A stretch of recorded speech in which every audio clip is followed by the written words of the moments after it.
Live. Good evening, everyone. Welcome to True Talks for Coaches, yet another series from iChars. I am Mamta Sharma, Director, iChars Support Foundation. Welcome to the first episode. And to answer our questions, we have with us Nitin Shah, Founder and Director, iChars and iChars Support Foundation. Welcome, Nitin, to the first episode. Thank you, Mamta. How are you? I'm good. And before we go forward, I would like to, inform our new viewers that iCharge is an organization dedicated to the behavioral, emotional, and mental growth of individuals and organizations through the advancement of their personal growth through education, intervention, and guidance. And iCharge Support Foundation is a non-profit arm. So after, if I can call it roaring success of True Talks for psychologists, for therapists, and PsyTalks, we were compelled to begin this series, especially for coaches or people who want to, start a career in the coaching industry. And another thing that I would like to share with everyone is we have recently, it's been a week, started an MHP challenge. So it's hashtag MHP challenge, hashtag Why Wait for Disorders. It's to help everybody understand that you do not have to wait for a mental emotional challenge to turn really critical before you seek help from a mental health professional. You can do it right away the moment you realize that there's something that you're going through, you're feeling overwhelmed or disturbed, and you're unable to handle it on your own. So don't wait for too long. Don't wait to hit rock bottom. Seek help right away. Right, Nitin? Yes, Mamta. And we have received some really decent response for that from other psychologists and other mental health practitioners. We are very happy with that. We hope Perfect. all of you would also join us in that initiative and help us spread the word. Great. Thank you so much. So, Nitin, beginning at the beginning, what is coaching all about? So, Mamta, coaching can be defined as a process where uh, a coach helps a coachee understand where they are, understand where they want to go, and then help them identify the steps that they need to take to reach where they want to go, right? Mm-hmm. Uh, Mm-hmm. Eventually, the idea is to be able to not just create the plan of action, but also to help the client stick to that plan of action so that they are eventually able to achieve their desired outcome. Right. Perfect. Perfect. That sounds interesting. That I think explains the process too. Nitin, before I take any other questions, a lot of people wishing us hi, hello. Some people even saying that they missed us and they're happy to see us back. So thank you, everybody. So thank you, everyone. We are also happy to see you all back, and please ask us as many questions as you would like to. Perfect. Thank you, Nitin. So, Nitin, how is then, because even in therapy, we talk about what's the client's current reality, what do they want from therapy, and what all do they need to do or learn in order to, reach their outcome. So, how are the two different? So, Coaching versus, coaching versus therapy. Okay. So, yeah, Mamta, couple of things. When it yeah. comes to coaching, generally Mm-hmm. speaking, coaching is more structured, right? Classically, therapy was not as structured. Nowadays, a lot more therapists are using structured approach. But predominantly, when coaching started way back, most people Mm-hmm. were using unstructured form of counseling, and Okay, coaching would use more structured models to be able to help people set their goals and so on. So that's one difference. But this is more of right. a historical difference. More and more therapists are now beginning to use structured approaches when they are working with Right. their clients. All right. Second, All right. with coaching, Mm-hmm. the focus is more on present and future. Mm-hmm. In Okay. therapy, the Mm. focus generally is more on working with present and past, Right. right? So that's a big difference. In coaching, you don't work with past. The moment you come across a coachee or a client who requires help to deal with baggages coming from the past, ideally you are supposed to refer them to a therapist. Okay. All right. Okay, so that's Mm-hmm. the second difference. Mm-hmm. Third, therapists are trained to work with intense negative emotions and disorders and so on. All Coaches are right. not trained to work with that. Coaches Right. only focus on present, future, and on helping people change the behavioral aspect of what they need to achieve. Now, all, but again, you have to understand that there are certain coaching institutes now. There are certain coaches that also learn, let's say, emotional intelligence. So they also learn processes from NLP, where they start incorporating it as a part of their coaching practice, right? Yeah. So while there are more and more coaches that are beginning to work with emotions, they're still not ideally trained to work with intense negative emotions and traumas and disorders. They're still trained to work with an ongoing set of thoughts and emotions that people have in real time. Okay. Okay. I Okay. hope this distinction is clear, because a lot of times now when I hear people, for example, when we do coaching certification programs and we also have psychotherapy certification programs, right? So Yes. people do ask us this, Nitin, if your coaching programs will help us work with emotions and thoughts, then why would we go for a therapy program? So Yeah, this I is was the main about to ask distinction. that. Yes. Correct. So this is the main distinction, that with therapy programs, you are not just learning to work with emotions that you experience in a ongoing basis, not just the emotion that you experience in the present, but also emotions that may be coming from past traumas and so on. You may have phobias, you may have PTSD, you may have anxiety. So all of these things generally coaches are not trained to work with. That becomes a part of the therapist's domain. Right. Right. So if coaches encounter that, then they're supposed to refer those clients to a therapist, right? Yeah. So coaches are not supposed to work with this. Coaches are supposed to refer them to a therapist. Also, another difference is there is no legal qualification for becoming a coach. Okay. Okay. While there are coaching affiliations and coaching institutes that claim that they are associations, but technically there is no legal validity or invalidity as far as coaching is concerned. Anyone and everyone can become a coach. Okay. Uh, but as far as working with intense negative emotion and disorders are concerned from a psychology point of view, so as a psychologist, you need to at least complete a master's in psychology. Correct. Or if you're a clinical psychologist, then you also need to do an MPhil and an RCI. You need to be recognized by RCI and so on, right? Right. But for coaching, there are no such restrictions, which also makes the entry level easier for people to become a coach. Right. Okay. Okay. I think that's quite clear the way you've described it. If there are any questions, people who are watching this, please ask us. Feel free to ask any questions that you have at any point of time, and we'll address them during the session. Um, so, Nitin, Also, when would Mamta, before you go ahead, probably let me give an example to also clarify what I mean by working with ongoing emotions and what I mean by working with intense emotions, right? intensive? Just Yeah, of to course. keep it more clearer. Right. Uh, so let's say a client comes and tells you that in the morning when I wake up, I want to go to a gym, but I feel lazy, lethargic, and I have a thought that 10 more minutes. Right. So while classical coaching doesn't even work with these thoughts and emotions, they would more work with the coach acting as a responsibility partner where the client has to report to the coach. And that's how Right. the coach will ensure that the client continues doing the activities that they need to do. But even in Right. new age coaching, when people Hmm. work, they will work with these thoughts and emotions, what the client is experiencing every day on an ongoing basis, Okay. right? Okay. But let's say a client says every morning, I'm not able to wake up because I feel anxiety. Hmm. Okay. Or because I remember that in one of the past incidences when I went to a gym, something fell on me and that was like a traumatic experience. And that trauma prevents me from going to the gym. Right. Now, a coach is not trained to work with that. Right. Correct. Mhm. Fair I enough. hope that makes it a bit more clear.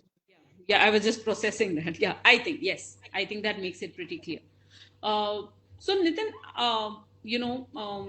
so when should a person visit a coach? So, can you give us more examples of, what kind of issues can a coach address?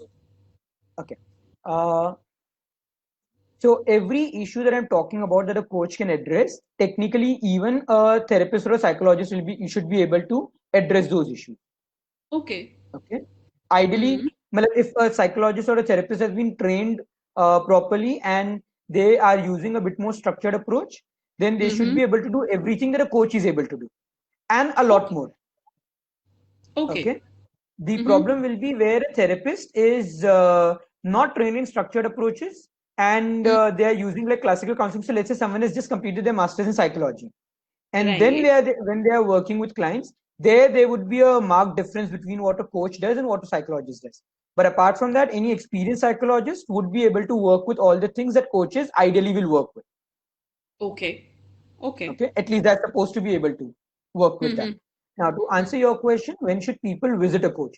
So, what I'm Mm-hmm. giving you as an answer now is an answer for when you should visit a coach or a therapist. And then I'll also Mm. tell you when you should not visit a coach, but rather visit a therapist or a psychologist.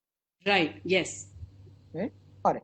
So, your question was when should people visit a coach? So, people Hmm. can visit a coach for anything where they see clarity, which means Hmm. if they feel they are overwhelmed because of a lot of thoughts that they have in their head and they want someone to be able to ask them questions so that they can structure their thought process, Right. they can visit a coach.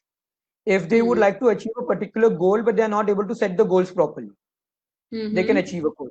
These goals can be in any direction or in any area. It could be in your career, in your health, it could be in your relationships, it Hmm. could be a social life, it could even be spiritual goals, Right. right? Then there are Mm-hmm. places where people would say, I've set the goals, I have clarity about my goals, but I'm not sure how do I structure my activities so that I can work towards that goal more systematically. Right. So Correct. in that case, you can also visit a coach. The coach can help you create a more structured plan of action, Mm-hmm. right? And can help you stick to that plan of action. Also, if you feel that Hmm. while you have a plan of action, but there are people who would say, I'm sure you've come across people who would say, अगर मेरे साथ कोई सुबह exercise को जाने के लिए होता, so I would have gone for an exercise. Right. Or if someone would study with me, I would be able to study. Correct.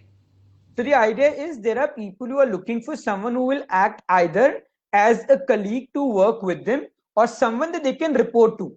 Because they are reporting to someone, they feel more responsible in terms of completing the plan of action that they have chosen or they've selected, Right. right? Right. And Mm. to that extent, if you're one of those people who feel that if I have someone who is there that I have to report to, Hmm. then you can visit a coach again. In Right. Like an short, if accountability partner. like an accountability partner. In short, whenever you are at position A in your life and Hmm. you would like to go to position B, Hmm. it's a good idea to visit a coach. Nitin, that includes almost everybody in the world, I guess.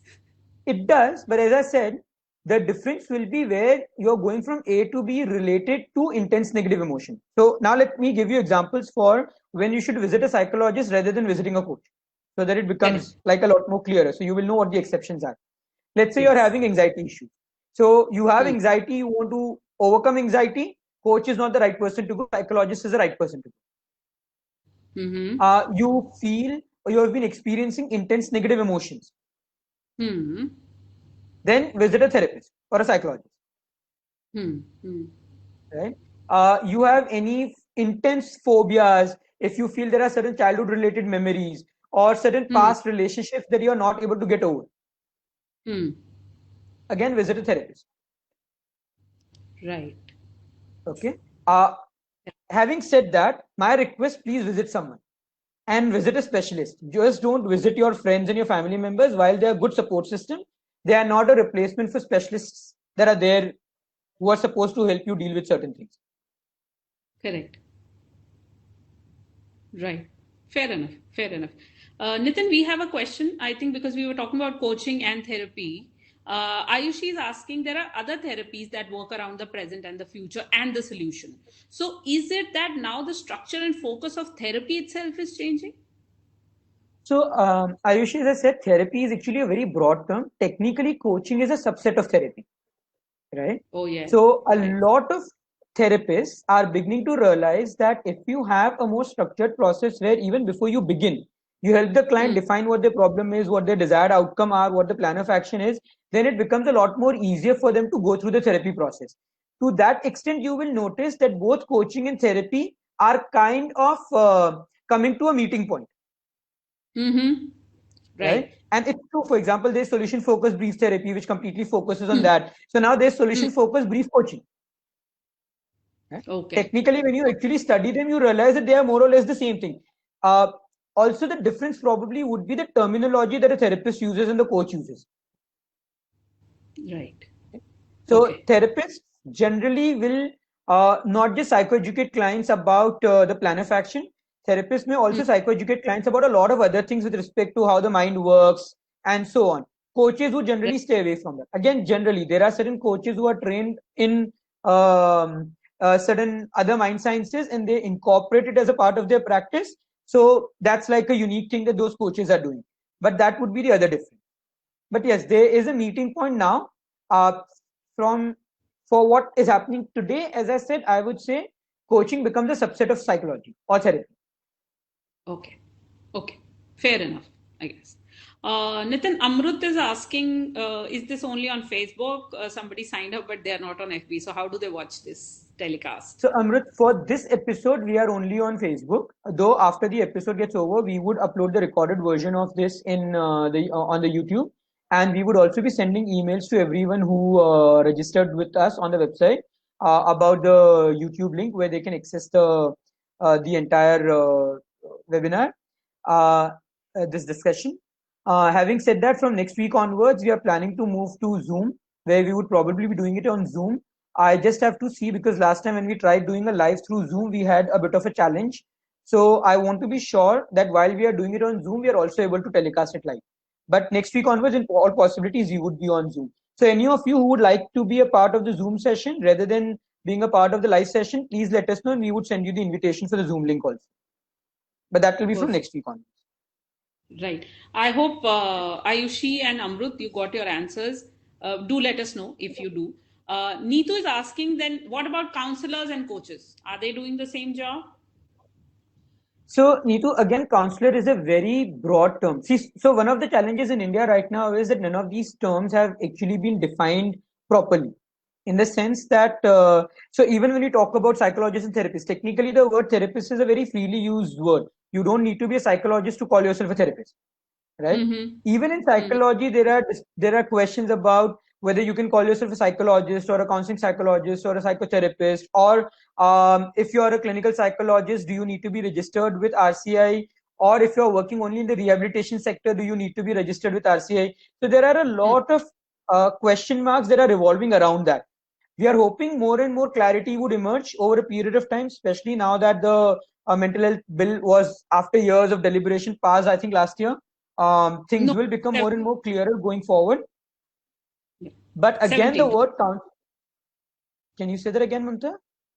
I said 2017. Correct. Sorry, 2017 it was passed. So that's already been 3 years now. Mm. Hopefully, we will have more clarity emerging soon. But again, the word counselor is very freely used. I know of people, for example, who have done a 1 month counseling program and they call themselves counselors. So to Yeah. that extent, would that counselor and coach be doing the same work? There is a high possibility, yes. But again, what you have to know is there is one, the overall work that you are doing, which is helping clients go from A to B. The difference between coaches and counselors would be counselors generally do more free flowing. Coaches follow a more structured approach. So there are different coaching models like grow, regrow. We have the soft C model that we would be talking about in one of the later episodes, where Right. there are certain differentiations. But broadly speaking, a lot of counselors may actually be doing the same thing as the coaches are doing, or vice versa. Right. Okay. All right. Nitin Sagar is asking, I hope you got your answer, Neetu. Sagar is asking, what is the best approach one can take to become a coach if they do not have a background in psychology? So Sagar, technically, no one, you don't really need a background in psychology, though we highly recommend it. But if the question is how should one become a coach, so there are different coach training institutes that conduct various training programs on coaching. Check out the different courses that they conduct, compare the courses. We have a course ourselves, which is, we have actually two courses now. One is Yeah. SoftC, which is basically online coaching. And then we have a more extended coaching program, which also incorporates NLP and hypnosis and metaphors, which is called cognitive hypnotic coaching. So Mhm. you could probably check out those courses and see if that fits your need. My suggestion is before you register for a coaching program, speak to the trainers who are conducting the program and check Mm. what kind of after workshop support that you get when you are attending a program with them. The reason for that is these are highly practical skills. So once you do the program, that's good, but you need someone to be able to guide you, mentor you going forward, so that when you're working with people, if you get stuck somewhere, if you want some guidance, there is someone available to guide you for that. Um, Also, you have to be careful about the claims that people make about certifications. So you will notice there are a lot of websites when you go to, they talk about these are the institutes that they are affiliated to. In fact, when you go to ICHA's website also talks about 6, 7 different affiliations that we have for our programs. But just to Right. clarify, you have to understand these affiliations are more, um, for the lack of any other word, to be true, they are more decorative. uh, Coaching is not a legally regulated field, which means no association can legally uh, allow you to practice, or there is no particular association that can legally claim that you can't practice as a coach. It's more about the skills and the competencies you have. When you are looking for coaching programs, just check that whatever institute that you're training with, they provide you the background support that you require to be able to achieve success as a coach. Where would coaching affiliations be useful? Is when uh, you want to attend certain programs that those coaching associations are conducting, and they're offering good discounts for their members. But even there, a lot of coaching associations allow you to become directly a member without by submitting cases to them directly. So whether you do a particular course or not, which is affiliated to that coaching association, may not necessarily be required. Right. Okay? So I hope that. just to summarize, Sagar, check out the different courses that are available on coaching. If you ask me, I would say the course that we conduct is probably the most comprehensive course. But then again, it wouldn't be wrong to say that I'm a bit biased towards the programs that we conduct. We created them, so we do think that they are the best programs on coaching that are available right now. But speak to Right. the trainers and the after workshop supports they provide to you. Perfect. Perfect. Nitin, Baljit is asking, is there a certification course for counselors to register with RCI? Baljit, I would suggest check out the RCI website. RCI website nowadays contains a lot of details. I don't think for counselors, probably registration with RCI is mandatory unless you're working in the rehabilitation sector. But I would still suggest that check out the RCI website. That probably will be a more reliable source of information about this than I would be. Perfect. Perfect. Right. Uh, Nitin, so because we were talking about courses and certification, uh, are all these courses, I would want to know, are all these courses equal? No, Because we not all of said, these courses are. a coach should be able to, help the person, let's say, with the ongoing thoughts. So will all programs help me do that if I train to be a coach? So, Mamta, see, it's will all programs help the client set a goal, help them understand where they are, help them create a plan of action, and Hmm. help you act as a accountability partner so that the client works towards that goal? My answer to Hmm. that will be any decent coaching program would help you do that. Okay. All of But these. each coaching, all of these. Again, when I say all of these, I'm saying any decent coaching programs because truly it becomes very difficult now. For example, I recently saw an advertisement somewhere saying that 1.5 hours every day for 15 days, um, and you will do an NLP practitioner program. It takes us like we are conducting a 12-day NLP practitioner program, and still we find that the time is less. So, Yes. because there are no regulations, there are people who are doing 1-day programs on coaching and certifying as life coaches and so on. So, and without any ongoing support after that. So, I wouldn't say Hmm. all programs, but any decent program, which is at Hmm. least 5 days long, should help you do this. Okay. Okay. Okay. Uh, but what is different is that each institute adds their own flavor. What Right. I mean by this is Uh, for example, when we conduct, we don't use classical coaching models. We have our own in-house coaching model called SoftC, Correct. right? Which is one. Second, there are certain coaching programs which will be extremely expensive, but when you actually notice the curriculum, they still follow classical coaching. Then there are certain NLP-based coaching programs that are there, which personally speaking, I would suggest are better. What we do combines NLP, hypnosis, metaphors together, and that's one of the reasons why I feel that what we are doing is very comprehensive. So these are probably the ways, these are probably the differentiations uh, between these coaching programs. Right. So Nitin, I had a question that Amrit has asked actually. How to identify a decent coaching program? So as an aspirant, as somebody who wants to train and do good work, what is my litmus test? So your litmus test is first check Hmm. how many days is the coaching program for. A Okay. decent coaching program would be minimum 5 days, and even that is like a basic. Right. Okay. For Right. if you're really looking at setting up a career in this field and Hmm. excelling in this field, then a Hmm. coaching program that you're attending should be at least 10 days. That's the bare minimum overall. Okay. Right. Now there are certain training programs which will have levels, level 1, level 2, level 3. I'm saying the combined program should be at least 10 days or more, Right. Right. which is next. Second, Correct. speak to the trainers. When you speak to the trainers, you will understand what approach they follow and how supportive they are. Right. Check out, and this is probably the most important thing.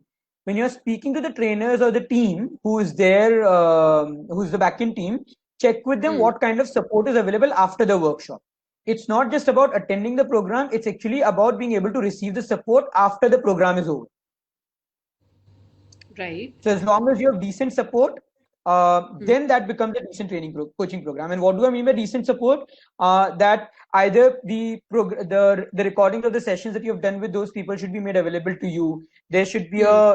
a Facebook group or a WhatsApp group where you are able to connect with the trainers and ask the questions that you have. Probably a monthly follow-up webinars for existing students will be a additional add-on that you will benefit from.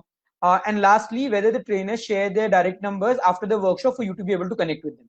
If they do, then probably I would suggest that they are serious about what they're doing.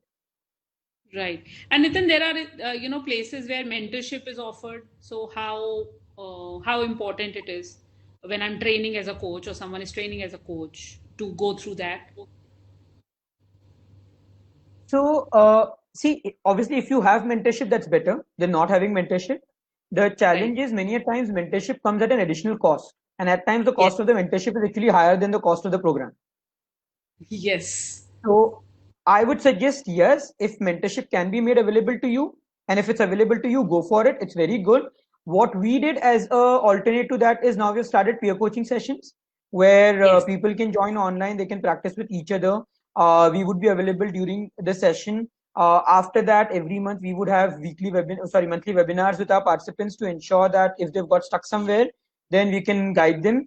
There's an additional paid mentorship that we have, but that's not just for coaching, that's actually about helping you really set up your practice as a coach. So what do you do in terms of establishing your niche? What do you do to be able to promote yourself, create a name for yourself? All of those are covered as a part of the extended paid mentorship, but the primary mentorship that we have is available as a part of the coaching programs that we conduct Okay. and the follow-ups That's that we do. actually Yeah, that's actually brilliant, Nitin, because I have come across a lot of people who have just trained to become a coach, and their primary challenge is, the lack of confidence, the lack of conviction that yes, now we can go out and work with people because there's simply not enough practice.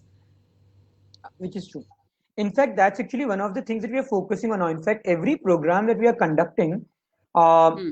so right now, for example, when we are doing the online coaching programs or the counseling programs that we are conducting online, in each of Hmm. those practice sessions are conducted in a way in which you are not only learning it, but you are practicing with people.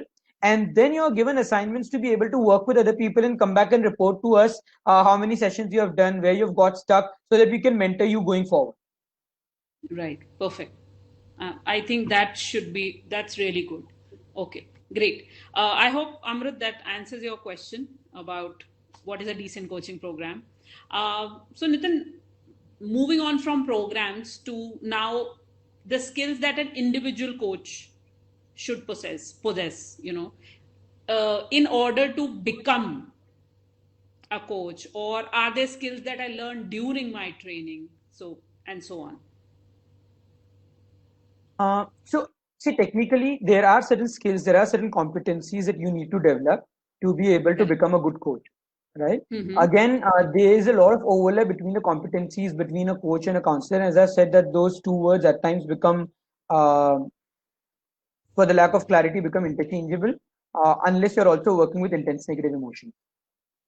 Now, the different competencies, so as to say, that you require to practice as a effective coach would be: one, you need to be able to establish a coaching agreement with your coach, which means you're Right. able to clearly define what is the present state that the client is coming to you with and what is the desired outcome that they want to achieve.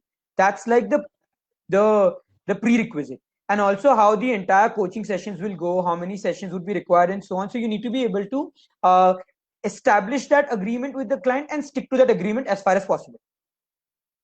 Second, is you need to be able to manage your own presence as a coach. So, for example, let's say you were to visit a coach, and when you looked at the coach, you felt ki this person is very immature, right? Would you then really look forward to your coaching sessions with them? No, not at all. I would Correct. not have that confidence.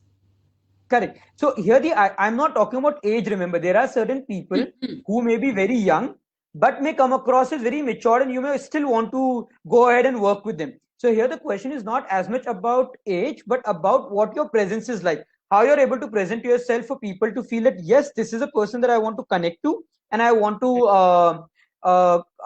have that conversation so that I can get more clarity about the situation that I'm in. Correct. Obviously, as an extension of that coaching presence, you need to be able to establish a trust-based relationship with your client. True. Right now, while I'm talking about these competencies, please remember that we have dedicated episodes for competencies going forward, and we'll also talk about how these competencies can be developed and what are the things that coaches can do in terms of activities or in terms of practices in their day-to-day life to develop these competencies. Correct. Perfect. Okay? Perfect. But Uh, are there any skills that I already need to have in advance when I join a program? Openness to learn would probably be the most basic thing, Correct. right? Yeah. Everything else, probably the program should be able to train you into. That's the whole idea of the program, right? That the program is supposed to help you develop those competencies. Fair enough. Fair enough. Nitin So, Arna, so please. before Mamta, you take the questions, I'll just quickly cover up the competencies that people require, so that we can get done with that particular question. Right. So where was I? Uh, You talked about managing your presence, trust. Perfect. Uh, Then yeah. next would be obviously Establishing the coach needs to be a good listener. They need to know how to ask the right questions. In fact, questioning is probably the most uh, powerful tool that the coach has, yes. because that's the tool which will help the client get more and more clarity, Hmm. right? Correct. Uh, Correct. One of the key skills that a coach should have is the ability to keep their mouth shut. Very important. Yes. Right. Okay. Uh, Right. Effective communication obviously is an extension of of listening and questioning. Questioning. Yeah. Okay. Eventually, you should be able to help the client design a plan of action. You should be able to help them overcome the hindrances that they have, which are stopping them from achieving those goals, or that are stopping them from applying a plan of action. And you should Hmm. be able to manage progress and accountability. Again, accountability is very, very important. Right. Right. Perfect. Perfect. Nitin Arna is asking, people ask me why consulting a therapist is expensive. Probably that's the reason people avoid going for it. So, Anna, coincidentally and ironically, coaches earn a lot more than therapists do. So, and which is like funny and ironic both, because I know of people who have not gone to a therapist because they thought a therapist was charging 1,500 per session, which is expensive, and they ended up going to a coach who was charging 5,000 per session. Simply because coaching seems to be right now the inward, so people are also more willing to pay for it. And there's another reason why people are willing to pay more for coaches, which is that generally coaches focus on observable outcomes. Therapists, in most cases, have a tendency to focus on thoughts, emotions, which are more intangible for the client, in the sense that the client feels, what if my thought changes tomorrow again? What if I go back to my old emotions again? But with coaches, because they focus on outcome, once a client has achieved the outcome, then they feel that my there is a tangible result that I can see, which I would not have been able to see earlier. Again, as I said, that's changing. A lot of therapists are beginning to focus on tangible results, which I think is a good change. Now, coming back to your statement that people find therapy expensive and therefore they don't visit the therapist, uh, that's also because they don't understand the importance of the therapy. So when we started, Mamta spoke about the Visit a Mental Health Practitioner Challenge. When we started that challenge, that initiative, it was started for this reason, that people, we talk about awareness of mental health, right? But a lot of people have that awareness now. The fact that there are so many celebrities who have come out and spoken about the disorders that they've had, certain celebrities have died because of that, or have our people presume that they've died because of that, uh, has created a lot of buzz, a lot of awareness about mental health. So while people know about mental health, they still are not willing to go to a mental health practitioner because they don't know what does a mental health practitioner do.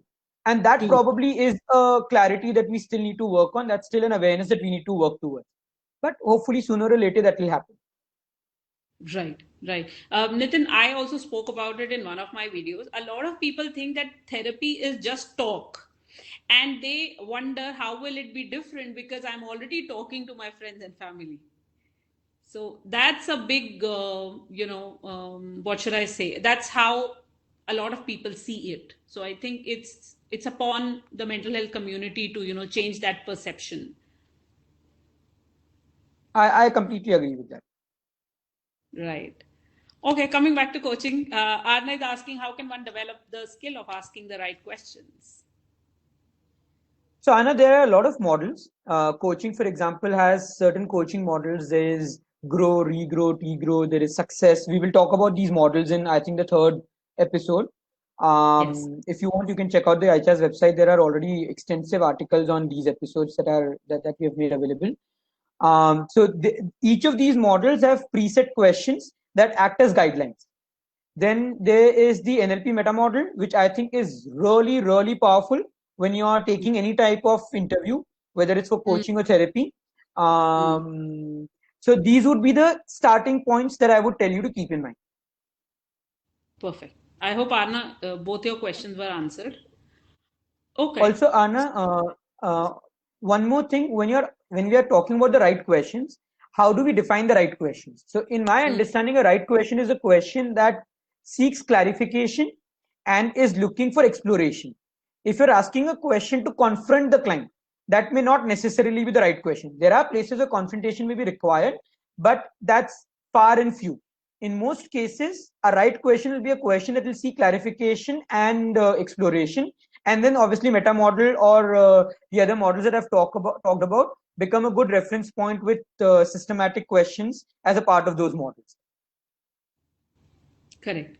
Another question from Pratima: what if your client shows wisdom and you are also expert to counsel him or her in your profession, but it is not so much effective? There is some ego clash. What to do in that case? Okay.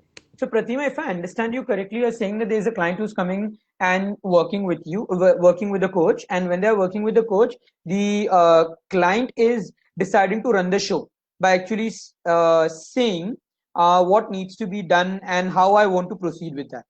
And the coach has a different point of view, which is not being accepted by the coachee.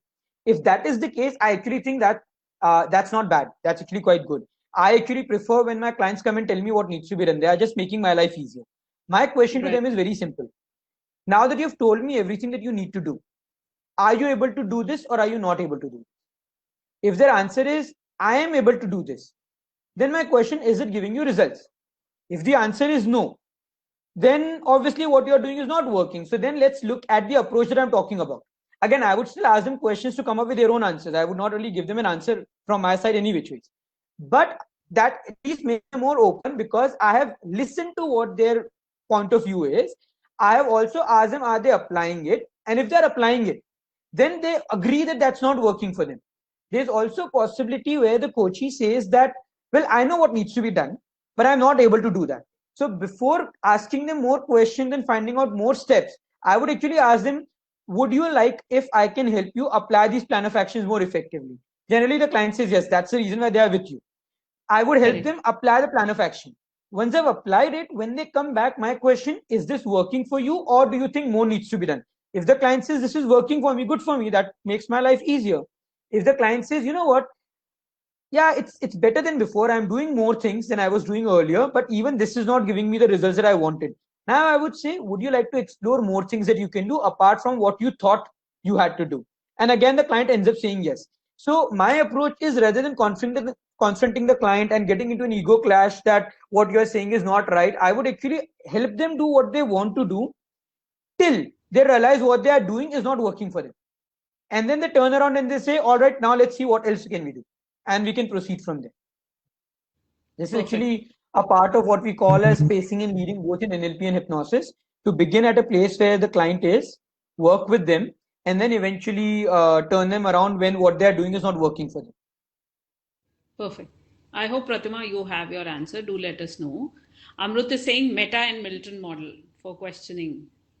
So yeah, so meta model for questioning, Milton model when you are working with clients in a way in which you want to use more conversational hypnosis with them. Yes, vague language. Uh, so, Right. so for those of you who don't know what Milton model is, Milton model is basically a part of what we now call as hypnotic language patterns or conversational hypnosis model.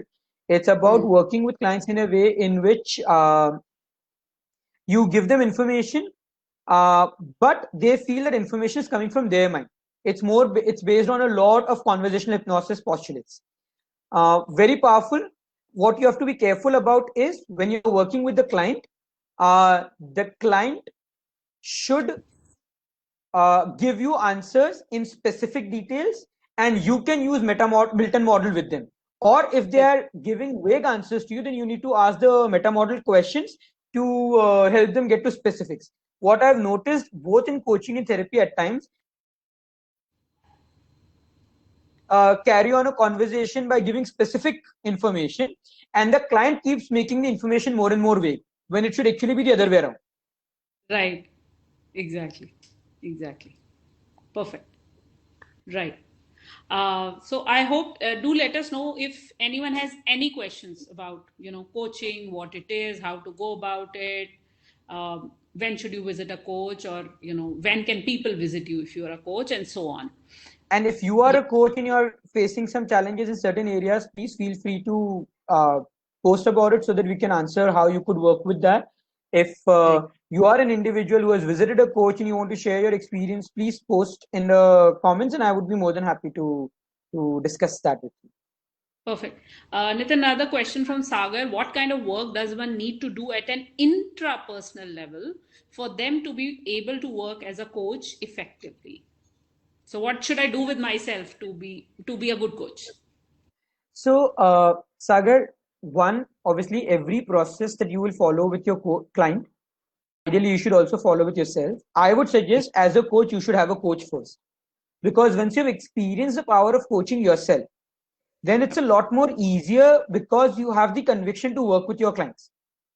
Second, uh, as I said, the key skill that you would need to develop as a coach in terms of what you do with yourself is learning to keep your mouth shut. Very, very important. A lot of Right. coaches at times make mistake over here.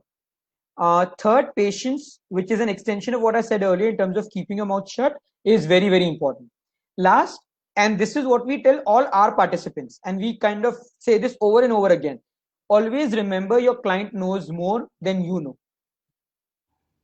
Right. Till you work from this position that my work is to ask questions and help the client do what they want to do, you will be a phenomenal coach.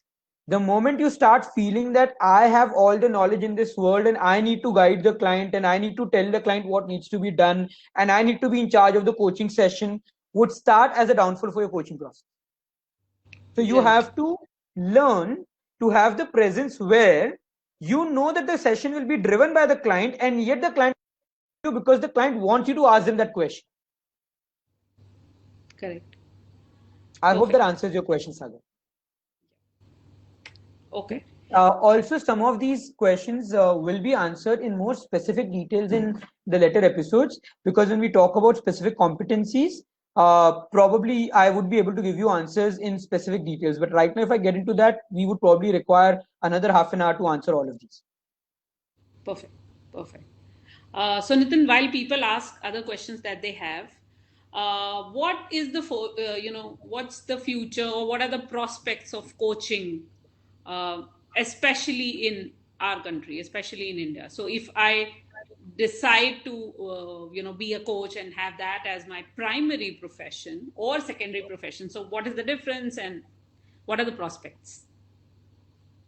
Okay.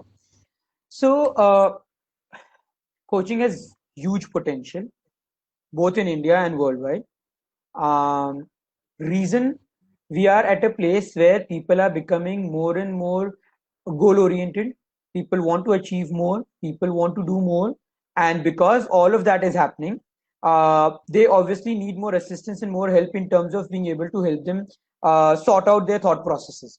So more and more people will visit coaches going forward. That's almost given. The advantage that coaching has is that it does not carry the stigma that visiting a psychologist or a therapist has, Yeah. right? Hmm. Which means that when people are in a area where they need help, they are more open to visit a coach first than they would be to visit a therapist, Right. right? And because of that, you again have a potential to scale your work. Now, what you have to be careful about when we talk about coaching and the future of coaching, that you need to be good at coaching, because a lot more people will now get trained as coaches. There are a lot of institutes coming up which are training coaches. There are, as we mentioned earlier, there are 1 day coaching programs, 2 day coaching programs. A lot of Yeah. people who are practicing psychologists are taking offense to people claiming that they are coach but taking up cases which are classically falling within the realm of therapy and psychotherapy and so on. So since all of that is happening, you will also notice at some place a pushback happening from the psychology domain. As long as you're doing good work, as long as you're trained well and you're helping your clients achieve outcome, the future of coaching is brilliant. Your future as a coach is even better. Okay. But obviously, if you've Perfect. not been trained well and if you're not able to help people get results, then no matter how good the future of coaching is and no matter how big it becomes as a industry, the coach's career is still kind of looking at a doom. Right. Yeah. Perfect. Also, by God's grace, we are living in a country like India where there's a lot of people. The sheer number of people means that even if a small percentage of them decide to visit a coach, uh, you are set for your life as far as career is concerned. Right. Right? Perfect. Lastly, because of the pandemic and the fact that we are now working from home and so on, more and more people are beginning to become open to the idea of going for online coaching. Earlier, people would be a bit skeptical about working online and so on. So they would still want to visit a coach or a therapist. And the problem with that was there's huge investment in terms of creating a space. Today, the future becomes even brighter because your initial investment is only the investment of a training. You could actually work with your client on a Zoom or any other platform, which actually offers you access to the platform when you're working on a one-on-one basis. So because the costs have come down, that also kind of allows you to invest more on your promotions and invest more on your overall branding, which probably will help you scale up your future as a coach better. Perfect. That I think answers that question really well. Amrut is asking how to identify a good ICF coaching institute. So, Amrit, how to identify a good ICF coaching institute? The answer is the same that I gave earlier. That check that the institute has certain it has a minimum number of duration. I know that there are certain ICF programs that may also be 3 days, 4 days, but I would suggest that if you're looking at really a good coaching program, then you should do a coaching program which is at least around 10 days. you should ensure that you're able to connect to the trainers and speak to them at least once so that you understand how much of support can you expect from them going forward. If these coaching institutes are offering you certain online programs prior and after the coaching program, that's good because that becomes certain resource material that you have that you can watch frequently and regularly to be able to refresh your information. Um, uh, and check what is the post workshop support that they're offering. Now, the reason I'm giving this answer, and this is actually a replicate of the answer that I gave earlier, because technically all you have to do is after this check whether that institute has an ICF affiliation or not. I'm not a big fan of ICF affiliation, personally speaking. We have intentionally chosen not to go for ICF affiliation for our more comprehensive cognitive hypnotic coaching program because when we spoke to ICF people, they told us that you will have to remove hypnosis from the curriculum if you would like it to be affiliated to ICF, and there is no way in the world that I'm going to degrade my program because I want an affiliation with any international affiliation, right? Right. So the quality of the program and what we are offering is far more powerful than any affiliation that we would have. Obviously, there are other institutes that we are affiliated to, which are international, but again, do these affiliations hold any legal value? The answer is no. Where are these affiliations important? Especially if you're going to work in a corporate setup where a corporate requires you to be ICF certified, then it's a separate issue. Apart from that, if you're doing a good job and if you're going to get that work based on the work that you are doing, then many a times that ICF affiliation also becomes not so important. Lastly, I have come across a lot of people who did training programs with ICF coaching institute. But when I asked them, they never went all the way to get themselves registered with ICF because of the cost associated and the work that they need to do to get themselves registered with ICF. So there is Right. a difference between an ICF coaching institute and also that after you do that program, whether you are becoming a member with ICF or you still have to follow like X set of steps to become a member. So please check all of that. That becomes extremely important. But yeah, if you are specifically looking for ICF coaching for a particular reason, keep the guidelines that I've given in to you in mind and check whether they have an ICF affiliation or not. By the way, for Perfect. all of you who are not aware, ICF is only one coaching affiliation. There are multiple associations worldwide, so you could even search out for other affiliations if you are interested. Right. Uh, Nitin Arna is asking how to identify if I can become a better counselor or a better coach. So, Anna, what you have to decide is whether you want to learn to work with intense negative emotions or not. If the answer is yes, I want to work with intense negative emotion as well, then going for a counselor or as in a counseling psychologist is a better idea because you learn those skills.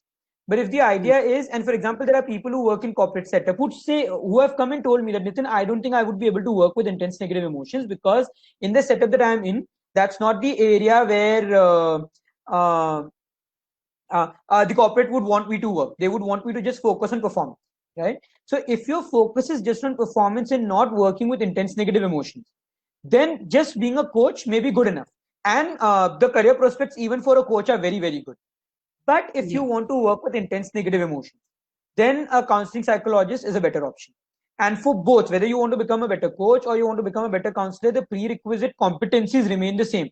For a counselor, the competencies increase. You also need to identify intense negative emotion, work with that, work with past associations, and so on. Right. I I hope, hope Anna, that that answers. answers your question. Right. Right. So, if you have any more questions, everyone who is with us online right now, do feel free to ask those questions. If you want to share anything, if it's not a question, but you just want to share something, you're most welcome to do that as well. I think I'm done with my questions about the topic. As Nitin said, we will be taking most of these questions in real great detail, episode by episode, going forward. So thank you so much, Nitin, for sharing that information. If do you have something else to add? So I think as far as today's episode is concerned, we have covered the questions. If any of you have further questions, we are still going to be live for probably another 4 5 minutes because we mentioned 7:30 to 8:30. So if you have any Right. questions, you can feel free to ask us, and we would be more than happy to answer. Meanwhile, probably a couple of announcements that I can make again. One, if you are not aware of the Visitor Mental Health Practitioner Challenge, please visit the iChar's website, or in fact, not the website, visit the iChar's Facebook page, On that page, there are a lot of videos that we are releasing. Check out my profile where I am daily coming up with videos. We are sharing videos of other practitioners who are recording those videos so that we can spread the awareness of the importance of visiting a mental health practitioner. We are also planning to create a dedicated site for this challenge so that more and more people can pledge their support to this initiative and help us take the message forward.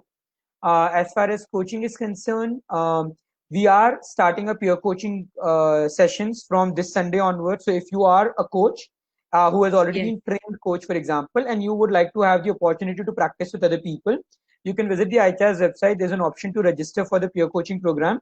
It is every Sunday, 11 a.m. to 1 p.m., where you will be practicing with other coaches around the world. And it's free. And it's free. There are no charges for that. Yeah. If otherwise also you have any questions, any challenges that you're facing in your in your career as a coach, or if you have certain questions about how do you go about becoming a coach, you can always connect with us. I can share my number. Feel free to get in touch with us so that we can help you address those questions.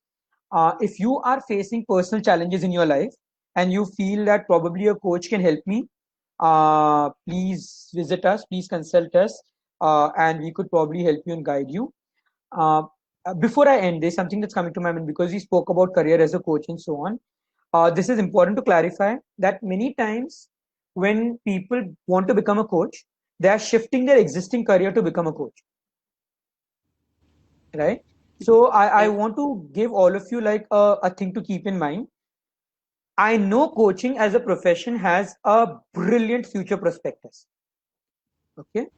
But it's an entrepreneur it's an entrepreneurship opportunity that you have.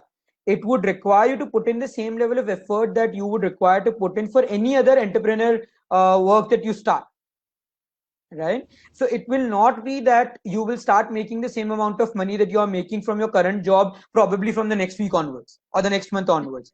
So before you make the transition, please go through a coaching session yourself so that you can systematically plan the transition. Okay? I have seen a lot of people who get swayed by this huge drama that a lot of coaching institutes create, where they would say that in a month you will earn 5 lakh rupees and you will be able to. The kind of claims that they make is phenomenal. It's not to say that you can't earn that money, but the thing is, out of 100 people who are becoming coaches, how many of them would actually earn 5 lakh rupees after first month? Right? That number is probably not even 1%. Yes. Can you over a period of time build up a practice so that you're earning that amount? The answer is yes, surely you can. But please plan for it. Don't get swayed by these huge promises that a lot of institutes make. It's a good selling proposition, but it's not something that will work for you in the in the long run, especially if you are leaving a promising career to switch this area. Again, this is not to say that don't leave your career. I'm simply saying create a transition. Start by taking coaching sessions Friday, Saturday, Sunday, or Saturday, Sunday. In which ways you will schedule your session once a week, right? Once you realize that you have more than 6-7 clients, which means your Saturday and Sunday is not enough for you to take all your clients, then probably you can start planning to make the transition into a full-time coach. Correct. So please keep this in mind. That's important. Nitin, we have a few questions before we close. Arna is asking how to identify if I can become a better counseling psychologist or a clinical psychologist. So Anna, that would depend upon what is the objective. Clinical psychologists will be able to work with tests and so on. They will be able to take tests. They will be able to work in the rehabilitation setup. So if you want to do that, then clinical psychologist. So the question is not whether you can become a better counseling psychologist or a better clinical psychologist. You can become better at both. The question is which one do you want to take up? It's just that what your master's program would differ. The additional skills that you will develop to work with clients to some extent will still remain same, except for obviously the testing bit that you will only be able to do as a clinical psychologist. And if you, again, as I said, if you want to work in the rehabilitation setup, then doing a clinical psychology is probably a better option. Correct. I hope, Arna, you have your answer. Pratima is asking, coaching and counseling both need knowledge of psychology. Am I right? So, knowledge of psychology, yes, but the degree of knowledge you require varies.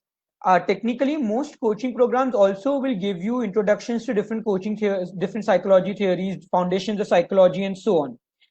But uh, they would not be as extensive as like a master in psychology would be. There are very few coaching programs. Actually, I'm not aware of any where they would really give you in-depth understanding of psychology.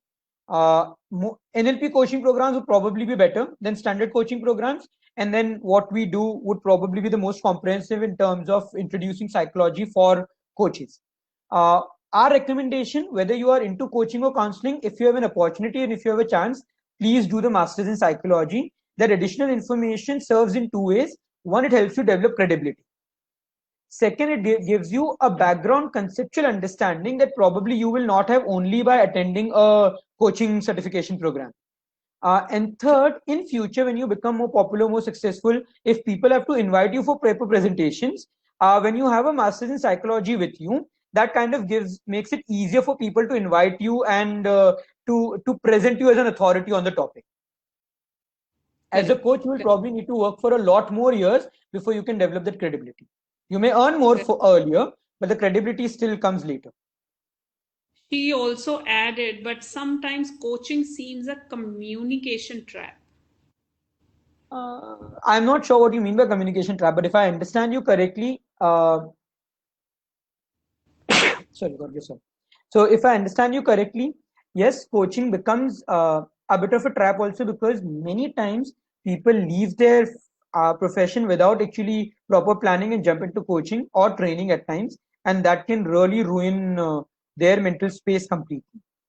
Also, many a times people who want to work with intense emotions because they are not getting trained in psychology use coaching as a placeholder term.